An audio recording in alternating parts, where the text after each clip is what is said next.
I was going to call this presentation Everything You Wanted to Know About Significance, etc., but I thought it was too cliched. So instead I decided on an equally overused strategy of the 5 W's and how. But it's a classic for a reason, and hopefully will give you a good overview of what is the concept of significance, the document, this one here, its history, who wrote it, what's the rationale behind it, who is it relevant for and where is it used, why do we need to know about it, when should we use it, how do we use it, who does assessments, and etc. Simply speaking, significance means the historic, aesthetic, scientific and social values that an object or collection has for past, present and future generations. The significance of a particular object or collection may differ for different people at different times. However, just because significance is relative, contingent and dynamic doesn't mean that we can't try and identify and quantify the ways in which an item or a collection is significant. What we need is a methodology and a set of criteria that are clearly stated and that have broad support and understanding, both in the cultural heritage profession and ideally in the community at large. Having said that, and this is the disclaimer of the day, significance can seem dry, complicated, process-driven, formulaic and downright hard. Even though I train people in significance, it doesn't mean I find it easy to create succinct and interesting statements about individual objects, let alone about whole collections. But there is a lot of value to this idea, which is why it's had so much traction for more than a decade now. The reason lies in the very good rationale behind significance. The last 50 years have seen enormous growth in the number and size of collections in Australia. Recent research at MAVIC has shown that even small historical societies have above 5 or even 10,000 items to care for, mostly by volunteers. We estimate that in Victoria there's about 740 collecting organisations, so if you multiply that out by 5 or tens of thousands or getting up to the millions with the big ones, we're looking at oodles and oodles of objects. These large collections create extreme pressure on storage and display space and result in huge backlogs of work, and especially in cataloguing. Every day, collecting organisations are making judgments about which items and collections will be collected, conserved, researched and made accessible. These are profound decisions that shape what future generations will know and understand about the past and present. It doesn't sound very democratic, but every object cannot be treated equally. We can't keep everything forever, and we definitely can't say yes to all the donations we are offered. We need to prioritise which objects get the best storage, are on our priority salvage lists in case of emergencies, get on display, get researched and are digitised. Significance helps us to make these choices. There are significant items here, but how would we know which ones they are? Certainly in this display there are no clues as to which may have better stories, better provenance, are rarer, more interesting, or let's face it, more important than the others around them. The next few slides are just illustrations of why significance is needed to sort out the trash from the treasure. I'm sure many of you have been to collections like this around Australia, and I love them. They certainly have a lot of charm, but it is really difficult when you're faced with an amass of objects to work out which ones you should be paying attention to and which have the most interesting stories behind them. So where has the concept come from?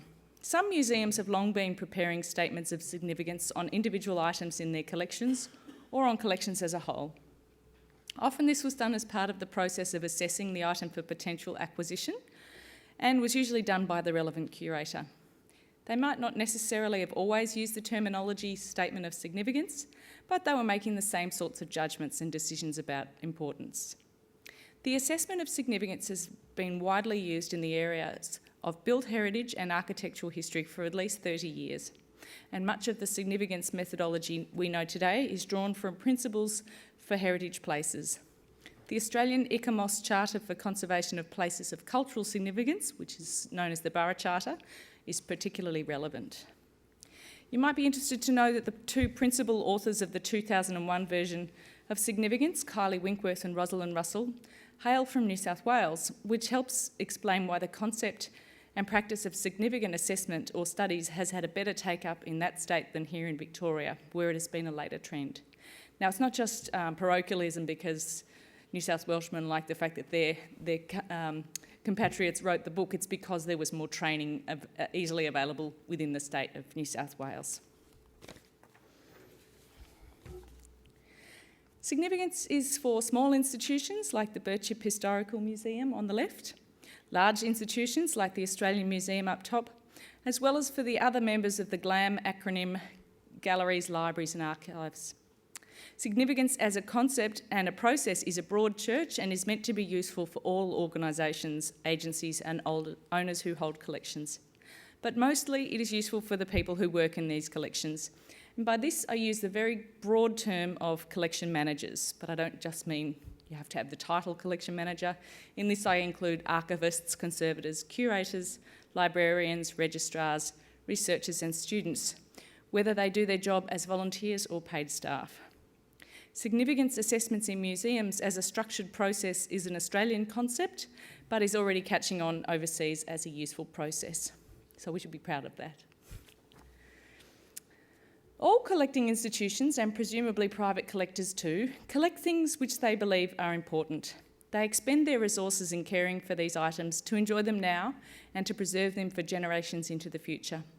Therefore, they must make decisions about the best way to undertake all these activities while ensuring that the reasons why the item is significant are preserved, that the significance is not compromised or diminished by any activity undergone in the collection, and they should not waste all this time and effort of caring for them on items that are of little or no significance. Significant assessment is the process of studying and understanding the meanings and values of an object or collection, enabling sound and reasoned statements and judgments about the importance of objects and collections and what they mean for communities. By having a rigorous process, you can make good decisions about how you use your institution's staff, space and financial resources, which in the real world are always limited. Significance goes to the heart of why collections are important and why they should be supported. Why should we be interested in significance? Well, it communicates the importance of the objects and collections to the public and to the stakeholders for whom we always have to justify our existence. It helps arguing the case for grant funding if you can say that you want the grant for something that's particularly significant. It helps in disaster planning if particularly significant objects are identified. If you have a fast approaching flood, then you can take out the objects that are significant rather than just taking boxes and boxes of doilies and flat irons. It assists you in developing a collection strategy or a conservation plan so that you're only conserving the objects that really need it and really worthy of it. It's helpful when planning exhibitions or interpretations, so you might decide that there in fact is a really good reason for a doily or a flat iron exhibition because your collection is extremely significant, whereas some of the other collections around Australia have very little significance compared to yours. It promotes a framework for further study of the collection and what it can tell us about our history, and hopefully it promotes awareness and understanding of the value of Australia's cultural heritage to the world at large. It improves communication with other bodies in the sector by using a standard framework and set of criteria so that we know that we can trust everybody else's statements of significance because we're all speaking the same language. And the more research you do to develop your statements of significance contributes to the body of knowledge available to researchers. It helps with conservation and it helps making decisions regarding donations and purchases.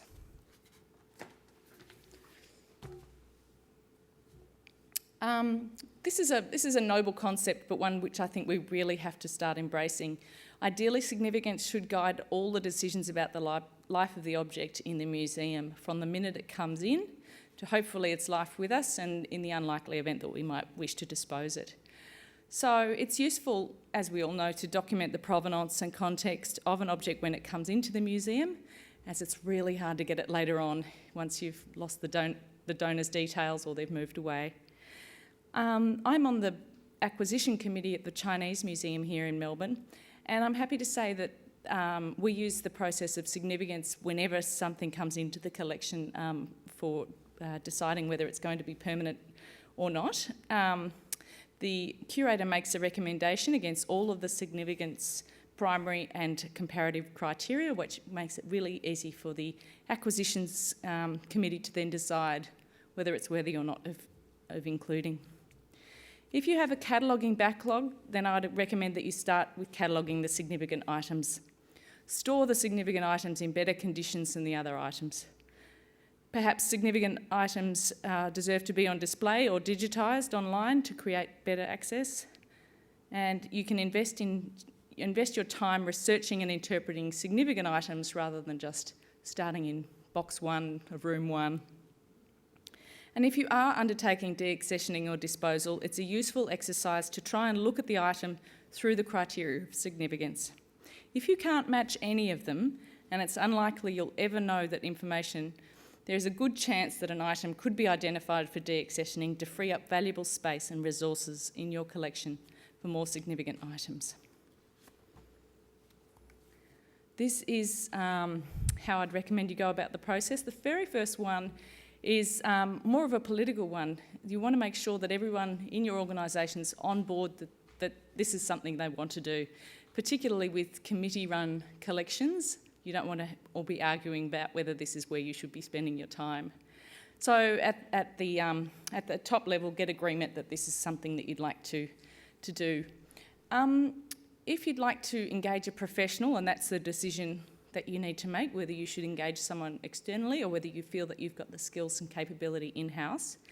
If you want to get someone externally and you don't have enough internal resources, you might need to seek funds. And there are annual grants that are available to do this. The National Library of Australia has been very generous over a number of years now, almost a decade I think, providing significance grants. And there's also local history grants here in Victoria at the Public Record Office, and that committee looks favourably on significance assessments because they know that that's the start of really good collection management decisions in the future. Then it's time to consult with stakeholders, and what I mean here, everyone uses the term consult with stakeholders, but what I really mean is it's a good way to start finding out what might be of significance. So when Belinda and I are doing Victorian collections training, we ask groups to get their committees together or their volunteers together or people that are interested in the collection, and all of them start talking about which of the items they love best in the collection, which ones they think tell the most important stories, so that you can have a list of a place to start. If you've got 10,000, 20,000 items, how do you know which ones would be the shining ones? So you'll have some kind of internal knowledge about this already. The next step is to get yourself a copy of the significance document, and this is available free online, or you can ring the Heritage Council for a hard copy. They have a 10-step plan, and it's a bit hard to see from here, but it is quite labour-intensive, but I recommend, I've read the whole thing in preparation for this, I recommend to you pages 38 to 41. That's really all you need to know because it can be rather dry. Okay, essentially we're down to the nitty-gritty now. So we identify significance using a set of criteria. 4 are primary and 4 are comparative. So let's start with the primary ones. Something can be of significance in a number of these categories, or it might just be of one, but it's either historic significance, artistic or aesthetic. This gets in your artworks, but also design objects, scientific or research significance, or social or spiritual significance. So here with the one of the boats that landed in Anzac Cove, I think it's got a couple of different ones here. I think Anzac being so huge in the popular imagination, we'll be talking about social, you could even argue spiritual significance, and definitely historic significance. So that's up at the National War Memorial in Canberra. Okay, on to historic significance. I'll leave you to read the questions on the board, but I'm just going to give you a little bit of background. So historic significance can include association with people, events, places or themes. The items might have been associated with an important person or an event, or they might be objects of daily life used by ordinary people. They can be mass-produced or handmade, unique or commonly found.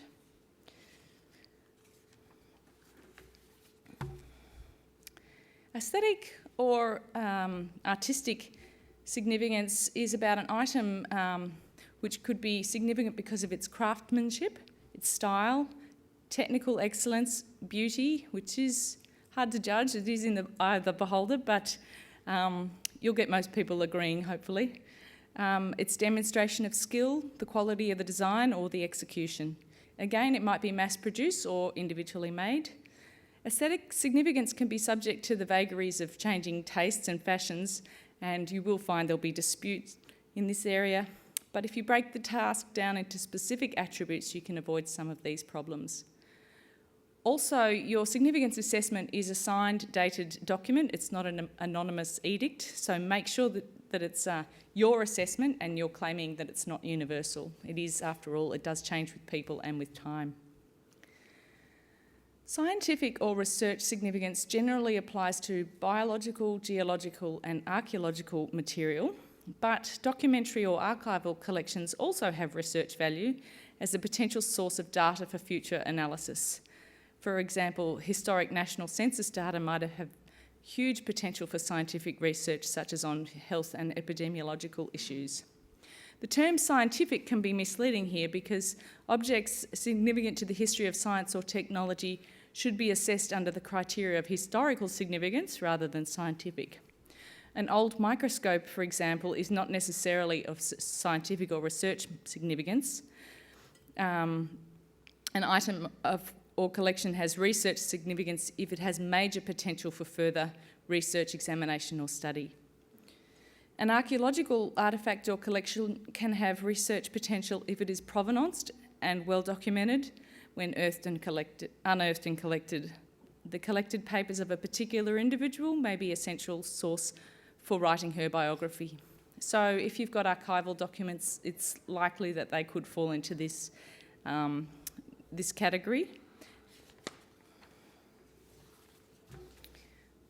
Probably most of the collection items that many of us have will fall into this category, social or spiritual, and also historical.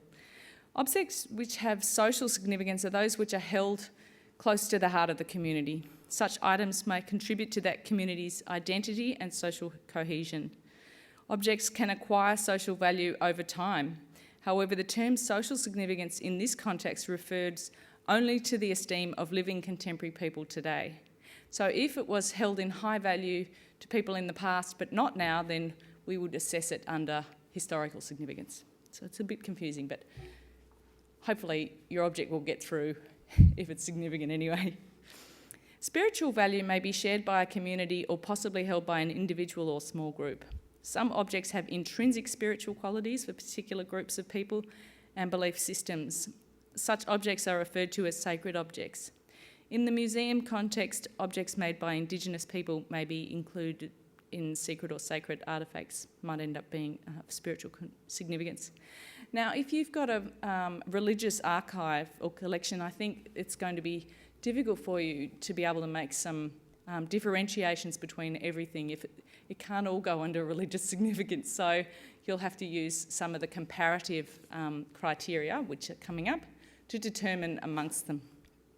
Equally, if you've got a historical society and you think everything that you have is historically significant, you'll have to be using these comparative criteria. So these are the secondary criteria, and they're used to judge the first lot of criteria against each other. This is something I learnt just from reading the book, and which I didn't really realise before. I was probably making some wrong decisions, but these criteria do not create significance in themselves. So if something has amazing provenance, but it actually doesn't hit any of the 4 primary criteria, so it's not actually historically, aesthetically, scientifically or socially significant, then just having an amazing provenance is not going to do it. So equally, if something is in fantastic condition, so it might be still in its box and still brand new, doesn't mean it's going to be able to get significant status. Let's start with provenance. Everything has a provenance, but it's not always known.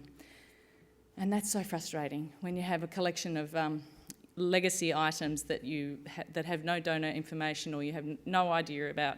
It's really hard to tell the story of that object if you don't know. So everything does have a provenance, but we don't always know it. Even if it is known, it's not necessarily significant in itself. You must assess the nature of its provenance. If the item was owned by a famous person, for example, this provenance might give it historic significance rather than a good provenance. Provenance is the chain of ownership and the context of the use of the object. It's absolutely central to establishing historic and scientific significance. Sometimes a very ordinary object, such as a scrap of clothing, is highly valued by a community because it belonged to a certain person. So, for an example here, we use the idea of the saint's relic, for example, which might have spiritual significance to a particular belief system because the provenance is that it belonged to a saint or was part of a saint. A clear, unambiguous and well-documented provenance from the time the item was created until the time it came into the museum's collection is ideal, but we'd be lucky if we saw it most of the time, except in the case of art collections where it is much better documented. With works of art, such items will usually have a higher monetary value the more that you can prove the provenance. And a good provenance is also important in ensuring that the item has been legally and ethically acquired. Mysterious gaps in provenance that coincide with certain historic events and places cast a shadow of the desirability of the museum acquiring the particular item.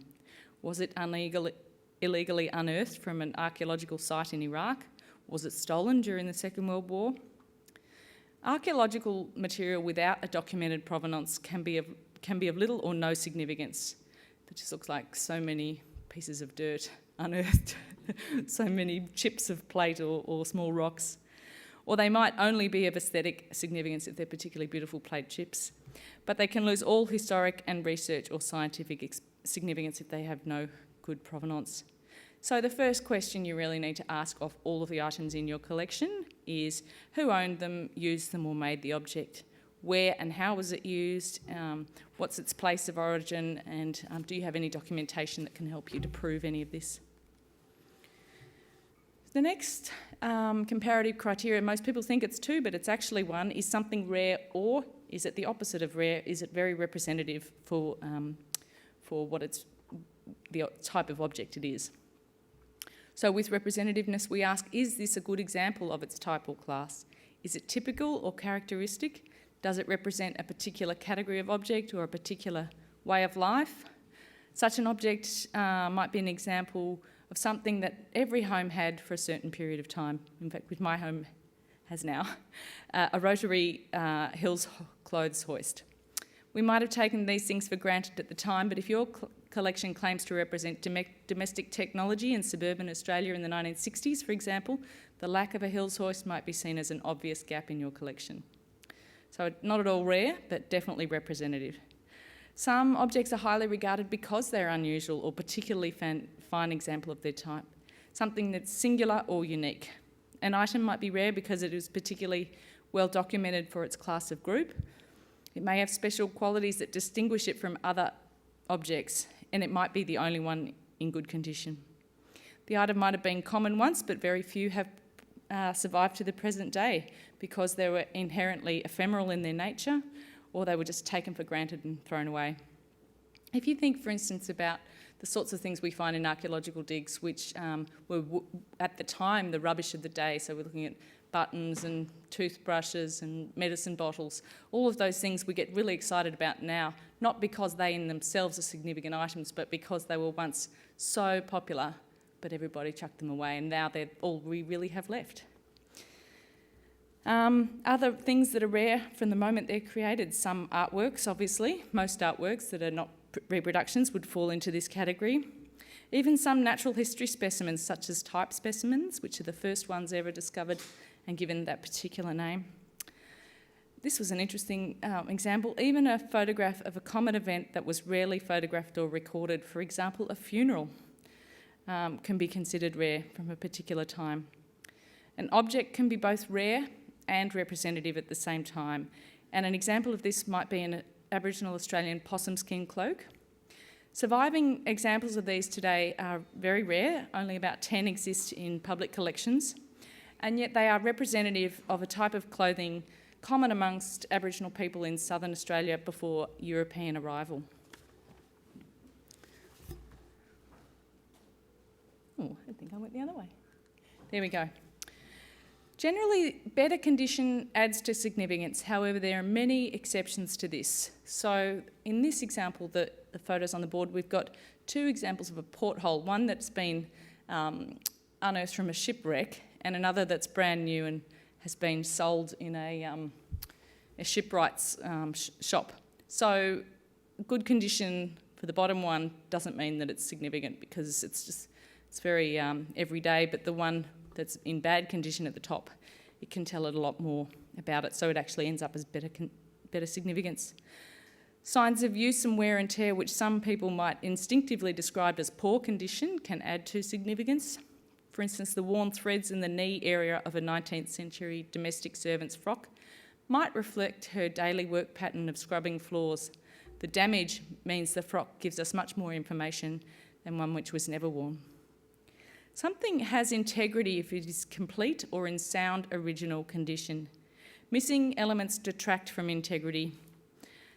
A deck of cards with all of the aces missing is probably less significant than an entire deck. And we know from the ABC show Collectors that modern ephemera collectors often value the original packaging around the mass-produced objects, particularly toys, as much as the object itself. A collection which has all the receipts for the objects as well as the objects themselves, and I'm thinking here of Ballura and the kitchen collection and all of the receipts that you've got, is of higher significance because the objects also have the story of how much they were and you can date that to a particular time. However, deliberate or incidental changes made to an object during its lifetime in the real world do not necessarily diminish its significance.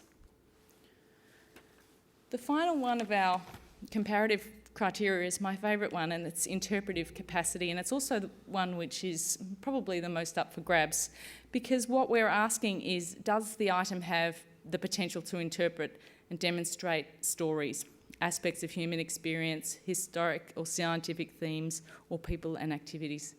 And if you know enough about an object, then every object can tell a story. So at this point, when you are collecting things into your museum or collection, you want to be thinking about what are the key stories that we want to be telling. You can't have a story for every object and therefore every object is significant. Your message will be too mixed. So you want to think about the aims and the missions of your museum and what the key stories that you want to tell are. If there's something that is really out of left field in your collection, maybe it tells a really interesting story, or maybe doesn't actually fit into the collection aims of your collection at all, then it might need a more appropriate home so that it can be told, so that its story can be told in context. So you also want to think about the context of the whole collection here. So often the interpretive potential of an item increases when it's combined with other items. So here we have the photo of the two women, then a series of letters and postcards that increase its interpretive capacity. The questions to ask for this criteria: does this object help our institution tell an important story? Can we learn something about the object's wider context and associations of its materials, design and function? How does the object make the museum's purpose, collection policy and exhibition program relevant? Does the object represent an opportunity to use some different interpretation strategies? Is there anything else in the collection that can tell the same story? So here you want to think about duplicate items. So if you've got lots of different things, lots of the same things that tell the same story, then you might not be wanting to collect all of them. Since we still have time, we might have a look at significance assessment for an object and a collection. People are always asking how long should an assessment be, so I've included word counts on both. This one's continued, but I found the original on the State Heritage Register, and it was 358 words. The length and the detail and the level of detail will depend on the item or the collection and the circumstances in which the assessment was carried out. including the time available, the skills and the resources. This book says that while the statement is best written as a readable paragraph or page, it doesn't have to be written in perfect prose. Dot points are acceptable. In fact, it may be easier to start with dot points as a way of capturing how they relate to different elements of the significance criteria. Just as I've structured this talk into the who, what, where, why and how, these questions provide useful ways of structuring a significance statement. But basically, you want to focus on explaining how and why the item or the collection is important.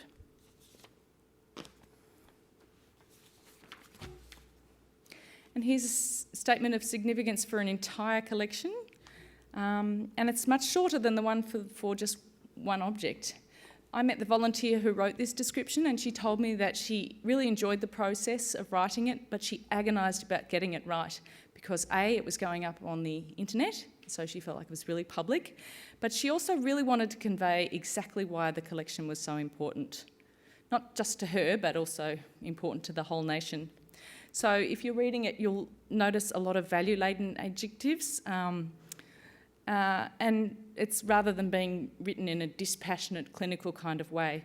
And that's okay with me because I think it shares her passion for the collection that she cares for, and I think it helps to inspire others with that sense of importance.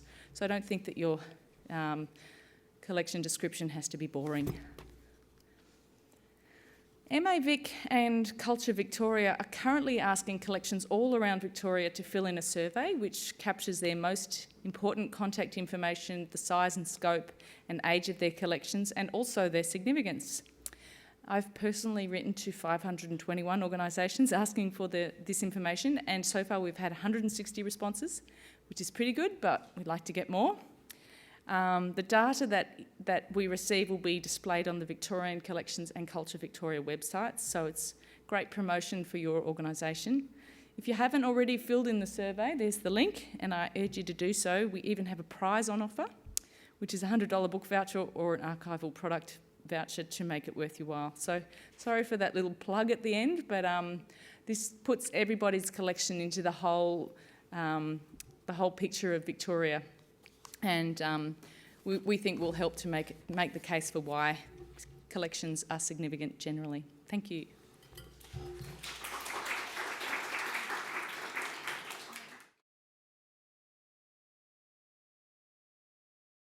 Thanks.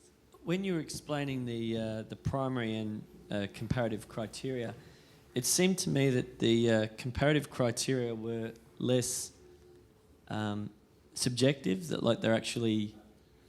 The primary criteria, sorry? No, the comparative ones. The one, the primary ones seem to be, with the possible exception of historic and the scientific research, but all four of them have, there's some, they're open to the interpretation of the people viewing them as to whether they're significant or not. Whereas the comparative ones, provenance, rarity, conditions are sort of easier to pin down. They're more provable. They're more provable. So how do you then... the primary criteria, so they're the ones with the greatest level of importance placed on them in making the decision. Yeah, most items will fall into more than one criteria, and when you are assessing items, it's usually fairly obvious which criteria they fall into. So if you have a primarily social history collection, then most of them will end up being in the historical or the social significance criteria. So that's not a problem. I wasn't suggesting it was a problem as such. It's just that usually when decisions are made, it's usually the more concrete. It's the reverse of usually. Yeah, I can see what you mean. Yeah. But actually, the secondary criteria do take a bit of research. For instance, how do you know whether something's rare? You really have to go out there and start looking at what is in other collections. You might think that you're the only one with that particular edition of a particular book, but you really can't prove that unless you've gone out there and checked libraries and other groups. So it's actually, in my experience, it's easier to identify which are the more primary criteria than it is to do the comparative stuff. Also, condition is pretty subjective, so somebody's fair might be someone else's poor. Yeah. Whether something can tell a story.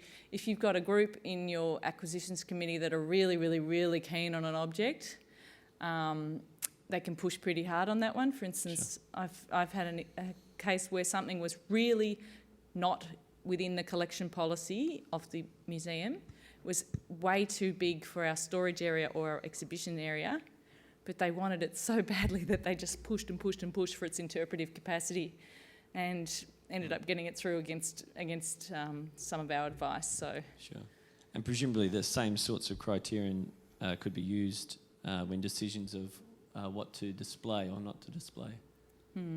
Yeah, it's not an exact science. No. And you need to be able to have some robust discussions with your colleagues about what gets up in significant statements. Thank you.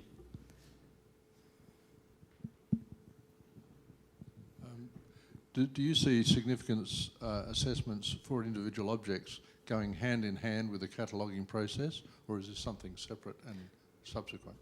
Well, Andrew, as you've just been to Victorian Collections cataloguing training, you would know that there is a field within the...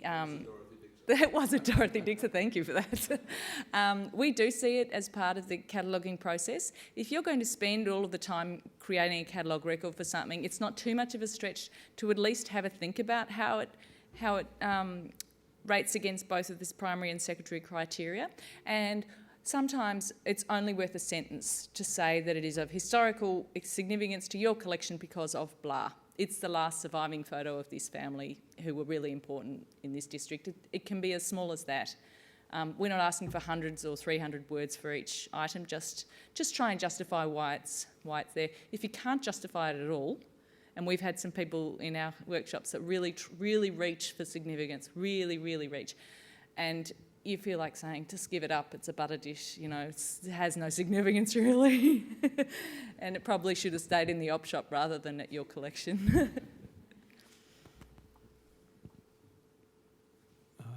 Meredith, I just want to ask a question about, you mentioned that people can engage a professional if they need to help them identify the significance. The question is, can you give me a little bit more information what that entails? Is it contacting Museums Australia? Is it, and you know, what the process is? Is there a particular process that needs to go through, or? There is processes. We do have a list of heritage consultants. We have a free consultants register that you can look at. The Public Historians Association of Victoria also has a list of people that do significance assessments. But I'm actually going to leave this question to my colleague Belinda Enzor, who in her former career was a professional historian, has done some of these significance studies. So she can tell you what the process is, not of engaging someone so much, but what you need to do before you get them on board to get the most out of your assessment. But certainly we can advise you of what they should cost and how to try and go about getting the money, and an available pool of good people that might have subject knowledge for your particular collection. And you can apply for the grants from the National Yeah, Library. We'll let you know when the grants are out too. There's 2 grant rounds, so okay, thank you. We'll let you know. Also, particular parts of the Victorian society are, they have different cultures, and what if there is different language involved or a different culture involved, how can that be assessed? Do you get individuals from that culture, or do you do it yourselves? I've seen a couple. We've also been, as part of our research, we've been keeping lists of groups in Victoria who have had significance assessments, because when we're asking them to fill in these surveys, we know that they'll find it easier than other people because they'll just be able to cut and paste from their assessment.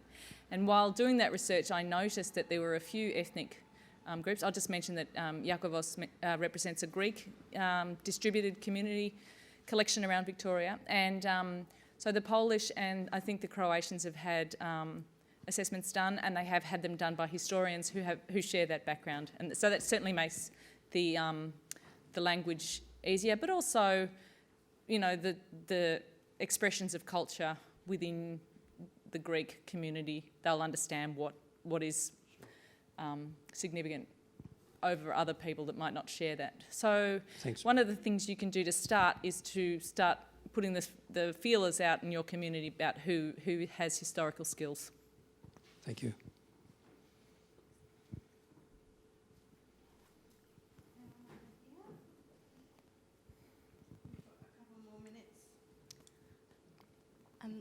I understand that the criteria is being created so that it can apply to all kinds of museums depending on their collection. But if there's a certain element in your collection that isn't necessarily exactly represented and you needed to add another criteria, how does that work in the sense that, it's all meant to sort of be a collective... What sort of criteria are you thinking of? What So in for your example, collection might not fit? I'm from the DAC Centre, and one of the top elements in our acquisition criteria is educational value of the artwork collected. And I suppose that does potentially fit in with research. I would say that's research and scientific. Yeah.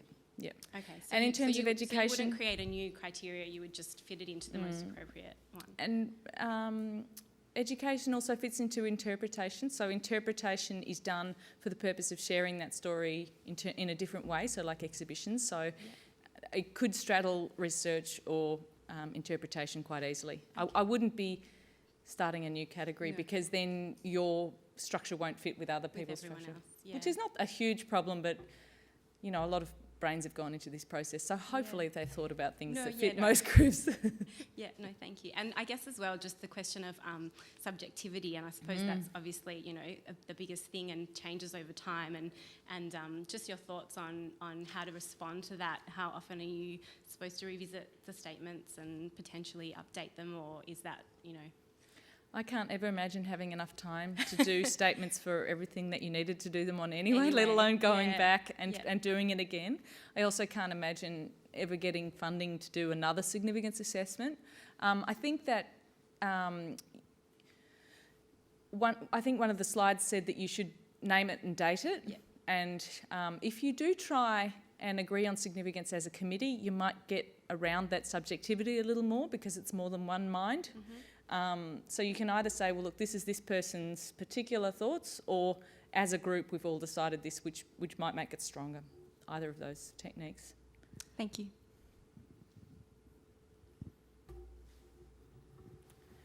Okay, I might hand over to the next speaker. Well, Meredith, I was just wondering what do you do if you've got someone, the president of your historical society, who really wants a certain item and it's just not significant? I mean, is there any way around it? It depends on your role in the organisation, and how much clout your president has and how important it is to them to have the donation. The other thing is that sometimes you might have to take donations because they might not be terribly significant, but they might lead to the donations later on of more significant things. So it's like the beginning of a relationship with a donor family, and they might be just testing you out. They might say, well, we don't really want to hand over our good stuff yet, but we'll just give it a little try. Maybe we'll give them our photos to digitise, and then we'll take the originals back. And then as they develop a relationship with you, they get the letters of support, they come in, they see their acquisitions in the new acquisition cabinet that you've set up at the front door just for a month. They've had a cup of tea, the board's thanked them. They start feeling like, it's a really valuable thing to do. Then you might start getting more good stuff in. So it's never easy saying no to items, particularly not easy when the boss is telling you that they really want it. But if it's not huge, if it's not going to take up too much damage, the two other things that we had on the Chinese museum's sheets that we all checked against when things came in was the size restrictions, what sort of impact it was going to have on our store. So if it came in with bugs, we weren't going to look at it because it was just going to endanger everything else. It was way too big to store, or if it was... those are the main things, really, the conservation and the storage requirements. So you could make the argument to the president that it was just unfeasible to care for it. But if they really felt passionately about it, then you could keep it. Then in a few years' time, when they'd left, you could consider it for deaccessioning. If it didn't fit any of your criteria and you'd had your cooling off period, then that's what I'd be doing. I'd be keeping it in a separate little wish list pile for getting rid of. And if you've got a disaster plan with your priority list, which is normally 10 items, I think. I think so, yep. And you've written that already, do you really think, is it best to go back and reassess what's on your priority list if you haven't done a significance assessment? Again, it's going to be more about emotions, because if it's a community-run collection, then this is not a decision you should ever be making by yourself, because if things really are in danger and you've only managed to save a few, then you want to make sure that they're the ones that all of the group feels the strongest about. So you can certainly impose the significant structure on top of it, but you'd want to make sure that it was a real group decision for that one, because it is, you know, life or death for those objects. But I mean, that's assuming that you ever get warning, really. Most of the time you don't get that much warning, and we suggest that people save themselves rather than the objects anyway. So you're gonna be in a luxurious situation if you get 20 hours warning and you get to go in and box stuff up. So you know, that's just sort of part of the emergency management planning. But yeah. Okay, thanks. Thank you very much. Thanks, Meredith.